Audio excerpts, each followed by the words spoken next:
Murat Kurnaz has a great German lawyer, Werner Tonka, and that was how we traced down Murat Kurnaz when we founded the Guantanamo Human Rights Commission way long ago. Murat expected and hoped to be here tonight, but he couldn't be.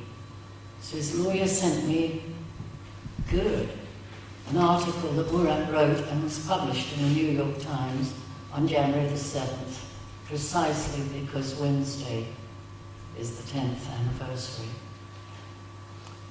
I'm edited it a little bit so as to leave plenty of time for all the speakers.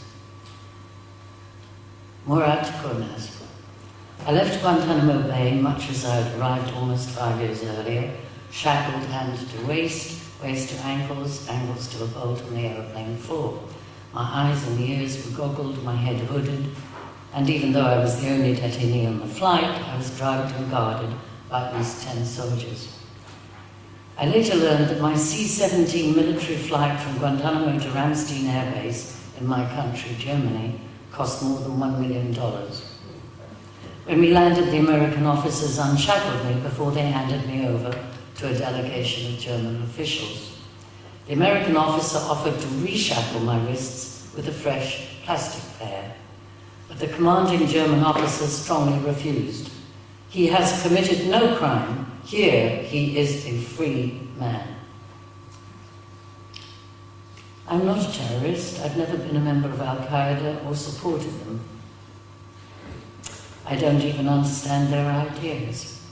In 2001, when I was 18, I married a devout Turkish woman, and I wanted to learn more about Islam and lead a better life.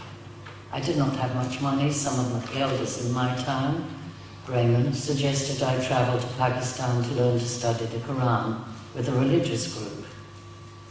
I was in Pakistan on a public bus on my way to the airport to return to Germany, and the police stopped the bus I was riding in. They detained me, and after a few days, the Pakistani police turned me over to American officials.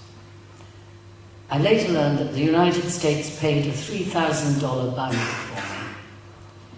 Apparently, the United States distributed thousands of flyers all over Afghanistan, promising that people who turned over Taliban or Al-Qaeda suspects would, in the words of one flyer, get enough money to take care of your family, your village, your tribe for the rest of your life.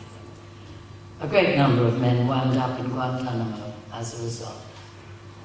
I was taken to Kandahar in Afghanistan, where American interrogators asked me the same questions for several weeks. During their interrogations, they dunked my head underwater and punched me in the stomach. They don't call this waterboarding, but it amounts to the same thing. At one point, I was chained to the ceiling of a building and hung by my hands for days. The pain was unbearable. I was transferred to Guantanamo. There were more beatings, endless solitary confinement, freezing temperatures, extreme heat, days of forced sleeplessness. The interrogations continued always with the same questions. I realized my interrogators were not interested in the truth. After 2.5 years in Guantanamo in 2004, I was brought before what officials call a combatant status review tribunal, at which a military officer said I was an enemy combatant because, he said, a German friend had engaged in a suicide bombing in 2003, after I was already in Guantanamo. A couple of weeks later, I was told I had a visit from a lawyer. They took me to a cell, and in walked an American law professor, Baher Azmi. I didn't believe he was a real lawyer at first. Interrogators often lied to us and tried to trick us. But Mr. Azmi had a note written in Turkish, which he'd gotten from my mother, and that made me trust him. My mother had found a lawyer in my hometown in Germany who heard that lawyers at the Center for Constitutional Rights represented Guantanamo's detainees.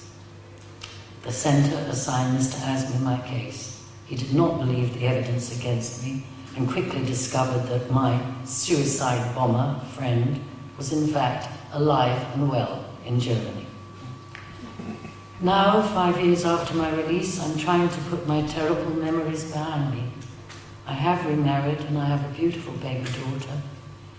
It's hard not to think about my time in Guantanamo. It's hard to think how it is possible that a democratic government can detain people in intolerable conditions and without a fair trial. Thank you.